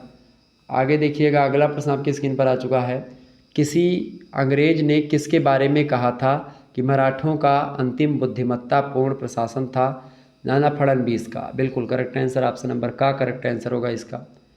अगला क्वेश्चन आपकी स्क्रीन पर आ चुका है, पानीपत के तृतीय युद्ध में मराठाओं के विरुद्ध अवध के शासक शुजाउद्दौला ने किस कारण अब्दाली को सहयोग दिया था? अहमद शाह अब्दाली जो आया था, आप मूवी देखे होंगे, अहमद शाह अब्दाली का रोल निभाते हैं संजय दत्त, और एक प्रकार से इनका रोल निभाते पानीपत के तृतीय युद्ध में मराठाओं की तरफ से एक व्यक्ति आते हैं, उनका रोल निभाते हैं। क्या नाम है उनका? सदाशिवराव भाऊ का, अरे क्या नाम है उनका यार? अर्जुन कपूर उनका रोल निभाते हैं। ठीक है, आपने मूवी देखी होगी। ठीक है, पानीपत मूवी बनी हुई, तो पानीपत मूवी देखेंगे तो उसमें पानीपत के तृतीय युद्ध के मतलब उसी युद्ध के बारे में बताएगा, पानीपत के तृतीय युद्ध के बारे में। ठीक है, तो प्रश्न क्या पूछा गया है, पानीपत के तृतीय युद्ध में मराठों के विरुद्ध अवध के शासक शुजाउद्दौला ने किस कारण अब्दाली का सहयोग किया था? अपने साम्राज्य की सुरक्षा के लिए। बिल्कुल करेक्ट आंसर हो जाएगा, अपने साम्राज्य की सुरक्षा के लिए ही उसने ऐसा किया था। ऑप्शन नंबर का करेक्ट आंसर हो जाएगा। और इसी कारण से आपको पता होगा कि हार जाते थोड़ा सा, अहमद शाह अब्दाली हारा नहीं आता है, एक प्रकार से उनको मार नहीं पाते अहमद शाह अब्दाली। कुछ लोग वहाँ के जो हैं, खास करके जब क्षेत्रीय लोगों से बातचीत हुई तो लोगों ने बताया कि वो मारे नहीं गए थे। अगला प्रश्न आप देखिएगा, पानीपत के तृतीय युद्ध में कौन मुस्लिम सेनानी मराठों की ओर से युद्ध में मारा गया था? बताएं, कौन मारा गया था भाई? पानीपत के तृतीय युद्ध में कौन मुस्लिम सेनानी मराठों की ओर से युद्ध में मारा गया था? इब्राहिम गारदी मारा गया था। ऑप्शन नंबर का करेक्ट आंसर हो जाएगा। अगला प्रश्न, शिवाजी ने शाइस्ता खां को हराया था, तो कब हराया था भैया शाइस्ता खां को? 1663 में हराया था। ऑप्शन नंबर घ करेक्ट आंसर हो जाएगा। अगला प्रश्न है, मुगल सम्राट से भेंट करने के लिए शिवाजी निम्न में से किस स्थान पर गए थे? तो शिवाजी जो है कहाँ पर गए थे भाई? आगरा में गए थे। ऑप्शन नंबर इसका ख करेक्ट आंसर हो जाएगा। आगे बढ़ते और भी चीज़ों को जानने का प्रयास करते हैं। अगला प्रश्न आपकी स्क्रीन पर आ चुका है, सभी लोग देखिएगा। अगला प्रश्न बहुत ही इंपॉर्टेंट प्रश्न है। देखिए प्रश्न आपकी स्क्रीन पर आ चुका है, एक बार सभी लोग वीडियो को लाइक और शेयर करते रहिएगा। प्रश्न है, हुमायूं के मकबरे, प्रश्न क्या है भाई? प्रश्न है, हुमायूं के मकबरे एवं खाना के मकबरे की वास्तुकला से प्रेरित होने वाला ताजमहल का वास्तुकार कौन था? फटाफट से आप बताने का प्रयास करेंगे। ताजमहल का जो वास्तुकार था वो कौन था भैया? उस्ताद अहमद लाहौरी। ऑप्शन नंबर ख करेक्ट आंसर हो जाएगा। अगला प्रश्न आप देखिएगा। अगला प्रश्न आपकी स्क्रीन पर आ चुका है, किस मुगल शासक ने चित्रकारी के लिए एक अलग विभाग की स्थापना करी थी? फटाफट से आप बताएंगे। तो किस मुगल शासक ने चित्रकारी के लिए एक अलग विभाग की स्थापना करी थी? तो कौन थे भाई? अकबर थे। ऑप्शन नंबर इसका का करेक्ट आंसर हो जाएगा। अकबर ने ही ऐसा किया था। ऑप्शन नंबर इसका का करेक्ट आंसर होगा। अगला प्रश्न आप सभी लोग देखिएगा। अगला प्रश्न है, मुगल काल में राज्य का सर्वोच्च न्यायाधीश था, बताएं करेक्ट आंसर क्या हो जाएगा? मुगल काल में राज्य का सर्वोच्च न्यायाधीश कौन था भाई? तो मुगल काल में राज्य का सर्वोच्च न्यायाधीश जो था वो कौन था? फटाफट से आप बताने का प्रयास करेंगे। फटाफट से आप बताइएगा। मुगल काल में राज्य का सर्वोच्च न्यायाधीश कौन था? तो बादशाह होते थे। ऑप्शन नंबर इसका खा करेक्ट आंसर हो जाएगा। अगला प्रश्न आपकी स्क्रीन पर आ चुका है, रूप चित्र का निर्माण किसके समय में शुरू हुआ था? तो रूप चित्र का जो निर्माण था ये अकबर के शासनकाल में ही शुरू हुआ था। ऑप्शन नंबर ग करेक्ट आंसर हो जाएगा इसका। अगला प्रश्न आपकी स्क्रीन पर आ चुका है, इंपॉर्टेंट प्रश्न है ये सब। प्रश्न है, मुगल काल का कौन सा चित्रकार चित्रकारी के सभी क्षेत्रों, रेखांकन, रंगों का प्रयोग, छवि चित्रकारी एवं भू दृश्यों के चित्रण में कुशल था? बताएं। वसावन, मनोहर, दसवंत या जो है बिशन-दास? फटाफट से आप बताने का प्रयास करेंगे। करेक्ट आंसर इसका क्या होगा भाई? बताइए सभी लोग, इसका करेक्ट आंसर क्या होगा?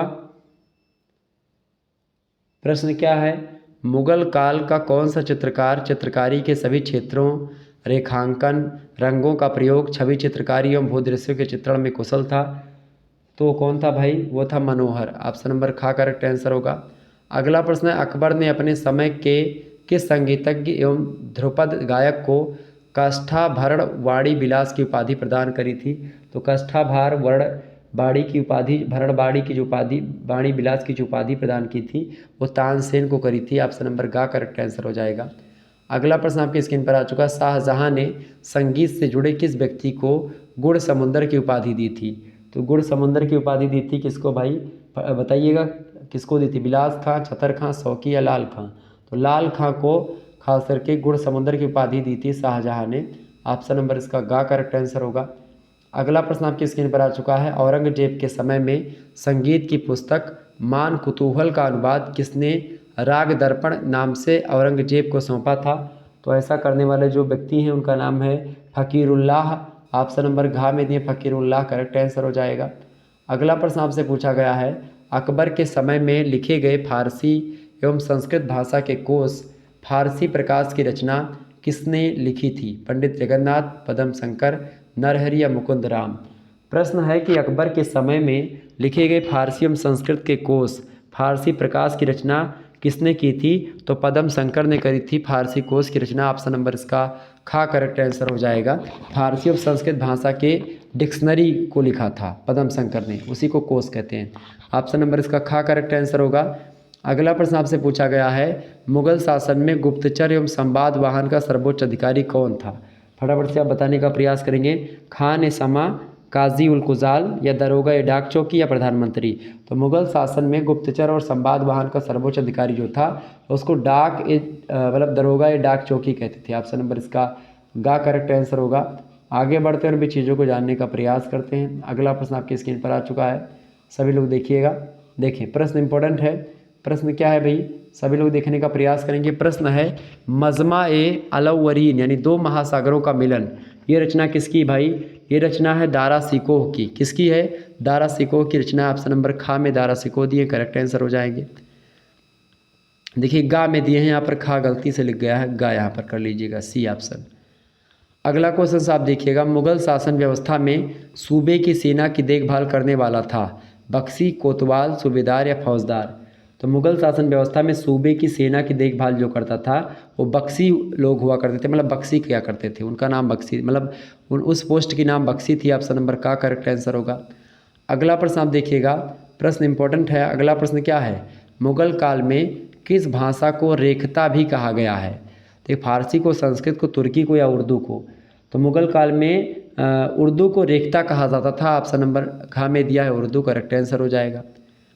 अगला प्रश्न आपकी स्क्रीन पर आ चुका है, मुगल शासन व्यवस्था में सेना विभाग का प्रधान होता था, रुद्र, मीर बख्शी या मुहतसिब या फिर मीर ए आतिश। तो मुगल शासन व्यवस्था में सेना विभाग का जो प्रधान होता था वो मीर बख्शी हुआ करता था। ऑप्शन नंबर इसका खा करेक्ट आंसर होगा। अगला प्रश्न आपकी स्क्रीन पर आ चुका है, सभी लोग देखने का प्रयास करेंगे, एक बार वीडियो को शेयर और लाइक जरूर कर दीजिएगा। अगला प्रश्न है, करोड़ी नामक नए अधिकारी की नियुक्ति किस मुगल शासक ने की थी। अकबर ने, जहांगीर ने, शाहजहां ने या औरंगजेब ने। बताएं सभी लोग, करेक्ट आंसर इसका क्या होगा। मुगल काल में प्रश्न क्या है, करोड़ी नामक नए अधिकारी की नियुक्ति किस मुगल शासक ने की थी। तो करोड़ी नामक नए अधिकारी की नियुक्ति करने वाले जो शासक थे वो है अकबर। ऑप्शन नंबर ए में दिए हैं अकबर, करेक्ट आंसर हो जाएंगे। अगला प्रश्न है, प्रशासन की दृष्टि से मुगल साम्राज्य विभाजित था, सरकार, नगला, परगना, दस्तूर, मौदा में। किस में था भाई, बताएं। तो इसका करेक्ट आंसर क्या हो जाएगा, सरकार, फिर परगना, फिर दस्तूर, फिर मौदा, फिर नगला। ऑप्शन नंबर इसका खा करेक्ट आंसर होगा। अगला प्रश्न आपकी स्क्रीन पर आ चुका है, मुगल प्रशासन व्यवस्था में वकील ए मुतलक होता था, सेना विभाग का प्रधान, न्याय विभाग का प्रधान या डाक विभाग का प्रधान या प्रधानमंत्री होता था। तो मुगल प्रशासन व्यवस्था में वकील ए मुतलक जो था ये प्रधानमंत्री हुआ करता था, वकील ए मुतलक। ओके, ऑप्शन नंबर इसका घा करेक्ट आंसर हो जाएगा। अगला प्रश्न आपकी स्क्रीन पर आ चुका है, अकबर की जाति एवं आईने दहसाला प्रणाली का जन्मदाता टोडरमल अकबर से पूर्व किस शासक के अधीन कार्यरत था। तो अकबर से पहले टोडरमल जो था वो शेर शाह के शासनकाल में उसके अधीन था, शेर शाह के। ऑप्शन नंबर इसका गा करेक्ट आंसर होगा। अगला प्रश्न आपके स्क्रीन पर आ चुका, दक्षिण में आईने दहसाला और जास्ती प्रणाली की शुरुआत जहांगीर के समय में किसने करी थी। टोडरमल ने, मुर्शिद कुली खां ने, महाबत खां ने, खुर्रम ने। तो किसने करी थी भैया, मुर्शिद कुली खां ने करी थी दक्षिण में आईने दहसाला और जास्ती प्रणाली की शुरुआत। ऑप्शन नंबर खा में दिए मुर्शिद कुली खान। अगला प्रश्न आपकी स्क्रीन पर आ चुका, फटाफट से देखेंगे, मुस्लिम शासन के दौरान दिल्ली के सिंहासन पर अधिकार करने वाला एकमात्र हिंदू कौन था। एकमात्र हिंदू कौन था भाई, फटाफट से आप बताने का प्रयास करेंगे। तो वो था हेमू। ऑप्शन नंबर गा करेक्ट आंसर होगा। अगला प्रश्न है, आना सिक्के का प्रचलन किस मुगल सम्राट ने करवाया था। तो आना सिक्के का जो प्रचलन था वो शाहजहां ने करवाया था। ऑप्शन नंबर इसका खा करेक्ट आंसर होगा। अगला प्रश्न है, किस मुगल शासक ने शराब और भांग पर प्रतिबंध लगाया।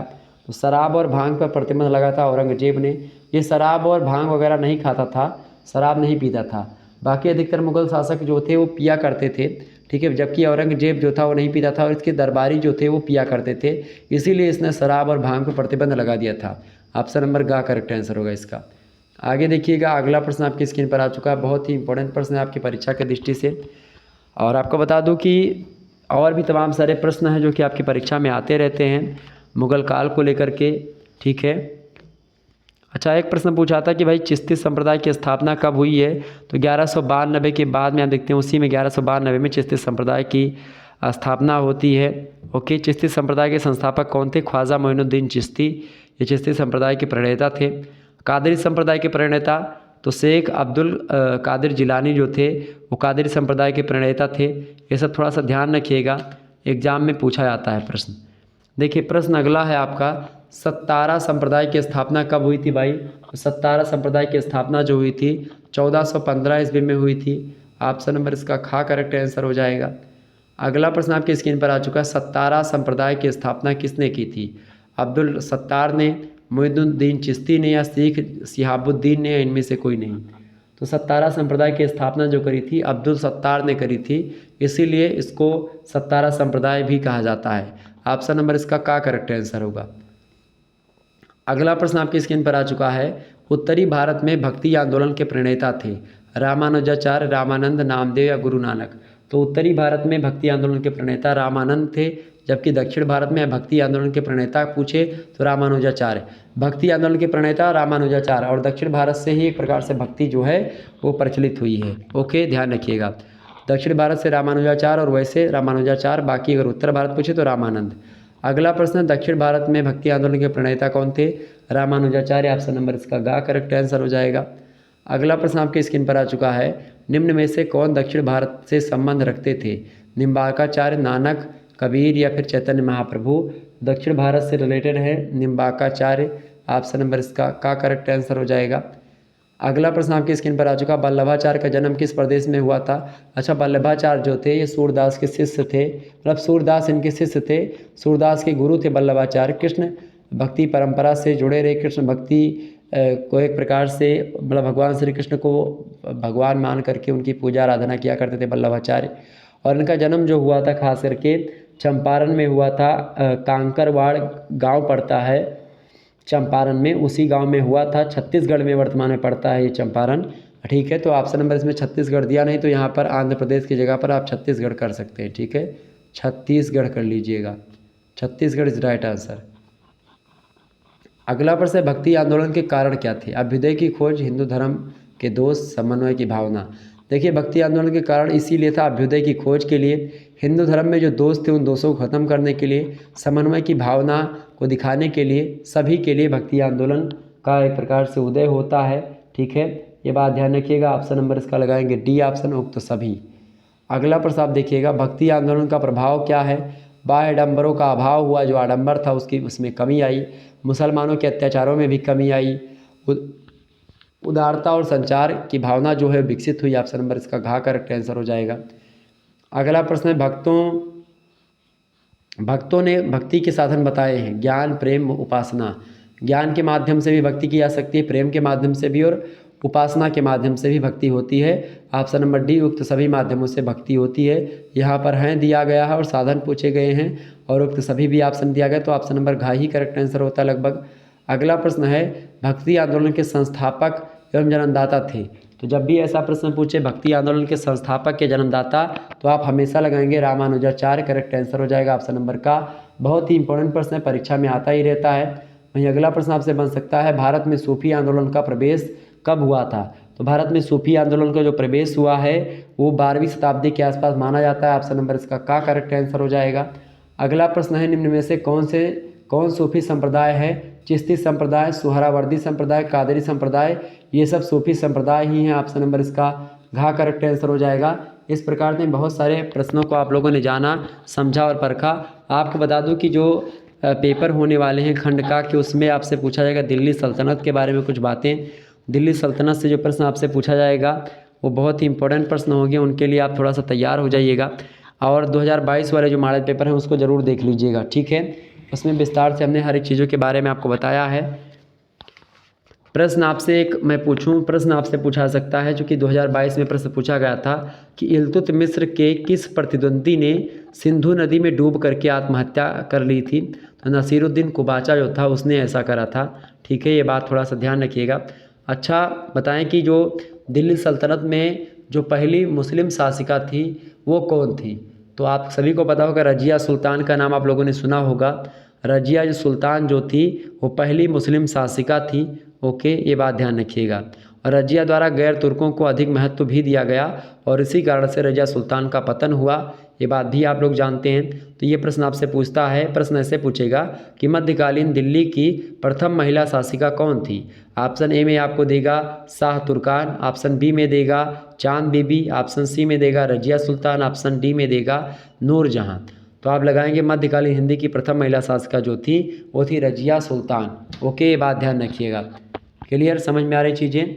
तो रजिया सुल्तान जो हैं एक प्रकार से प्रथम मुस्लिम शासिका है मध्यकाल में दिल्ली में शासन करने वाली। ओके, अच्छा, तुगलक वंश के संस्थापक कौन है भाई?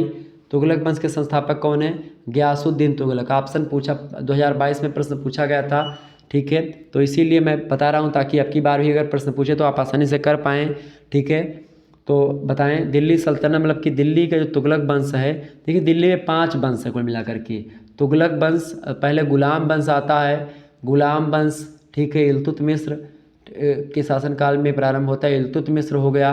वैसे मतलब कुतुबुद्दीन ऐबक से ही प्रारंभ हो जाता है 1206 ईस्वी में, ठीक है। 1210 में उसकी मृत्यु होती है, फिर उसके बाद में आराम सा बैठता है। फिर ये आता है कुल मिलाकर के इल्तुतमिश, फिर वहाँ से वास्तविक संस्थापक माना जाता है दिल्ली सल्तनत का, या फिर गुलाम वंश का इल्तुतमिश, लेकिन वैसे कुतुबुद्दीन ऐबक माना जाता है। कुतुबुद्दीन ऐबक की खास करके बात की, कुतुब मीनार के निर्माण का कार्य प्रारंभ करवाया था, बड़ा फेमस व्यक्ति भी कुतुबुद्दीन ऐबक। तो प्रश्न आपसे ये बनता है कि देखिए 5 जो वंश हैं, सबसे पहला गुलाम वंश, फिर उसके बाद में आप देखते हैं और भी तमाम सारे वंश आते हैं। गुलाम वंश हो गया, और उसके बाद में जो है लोधी में गुलाम वंश, खिलजी वंश, ठीक है, फिर सैयद वंश, तुगलक वंश, फिर लोधी वंश। तो ये 5 वंश जो हैं ये दिल्ली सल्तनत पे शासन करने वाले हैं। फिर उसके अंदर लोधी वंश में आक्रमण होता है 1526 में, बाबर आता है, ठीक है, बाबर आक्रमण करता है, फिर लोधी इब्राहिम लोधी को पराजित करता है, अंतिम शासक होते लोधी वंश के, ठीक है। और इसके बाद में फिर मुगल वंश की स्थापना होती है। तो मुगल वंश यानी दिल्ली सल्तनत को पढ़ना है पेपर 1 में, पेपर 2 में आपको पढ़ना है, ठीक है, मुगल शासनकाल के बारे में, मुगल एम्पायर के बारे में। तो इस प्रकार से चाहे आपसे दिल्ली सल्तनत से प्रश्न पूछेगा तो भी आप बता पाएंगे, और मुगल वंश से पूछेगा तो भी आप बता पाएंगे। हमने आपको बता दिया था। तुगलकाबाद की नींव किसने रखी थी भाई? तो गयासुद्दीन तुगलक ने तुगलकाबाद की नींव रख दी थी। ये बात थोड़ा सा ध्यान रखिएगा। ओके, बाकी तो मैं ऑलरेडी आपको तमाम सारे प्रश्नों के बारे में बता भी दिया है। अच्छा, मकबरा निर्माण शैली का जन्मदाता किसे माना जाता है? बहुत ही इंपॉर्टेंट प्रश्न है। 2022 में प्रश्न भी पूछा गया था कि मकबरा निर्माण शैली का जन्मदाता किसे माना जाता है? तो इल्तुतमिश को माना जाता है मकबरा निर्माण शैली का जन्मदाता। ये बात ध्यान रखिएगा। तो इस प्रकार से आप लोगों ने बहुत सारे प्रश्नों को समझा और जाना, ठीक है। अच्छा, पूरब का सिराज किस राज्य को कहा गया है दिल्ली सल्तनत में? या सिराज हिंद, सिराज हिंद जौनपुर को कहा जाता था, ठीक है। तो ध्यान रखिएगा, 2022 में प्रश्न पूछा गया, इसीलिए हमने इन सभी प्रश्नों को बता दिया जो कि आपकी परीक्षा की दृष्टि से इंपॉर्टेंट थे। इकोनॉमिक्स का 104 और 105 जो पेपर होता है DDU में, उसके लिए एक ही वीडियो आप देख लीजिएगा, काम आपका हो जाएगा, समष्टि अर्थशास्त्र वाला। इसमें दोनों पेपर से रिलेटेड वीडियो आपको मिल जाएंगे। आपको मैं बता दूं कि मेरे द्वारा बताएगा मॉडल पेपर, पेपर 1 और पेपर 2 दोनों को मिला करके बताया जाता है। तो आप लोग एक ही वीडियो देखेंगे, पेपर 1 भी तैयार होगा, पेपर 2 भी तैयार होगा। तो आप जा करके तुरंत देख लीजिएगा अगर पेपर 2 अगर आपका नहीं तैयार है। बाकी पेपर जैसे ही होता है आप लोग हमारे पास इकोनॉमिक्स का पेपर सेंड कर दीजिएगा, और जो है इसका भी सेंड कर दीजिएगा, मतलब ये हिस्ट्री वाला भी। हमारा नंबर है 9161 93 60 62। जैसे ही पेपर होगा आप लोग इसी नंबर पर व्हाट्सएप कर दीजिएगा पेपर, ठीक है, साफ साफ फोटो खींच करके। धन्यवाद, मिलते हैं फिर नेक्स्ट वीडियो। तब तक के लिए जय हिंद जय भारत। आप सभी का बहुत बहुत धन्यवाद हमारे से जुड़ने के लिए। इसी प्रकार से अपना प्यार हमेशा बना रखिएगा। Good night, I love you, बहुत बहुत धन्यवाद।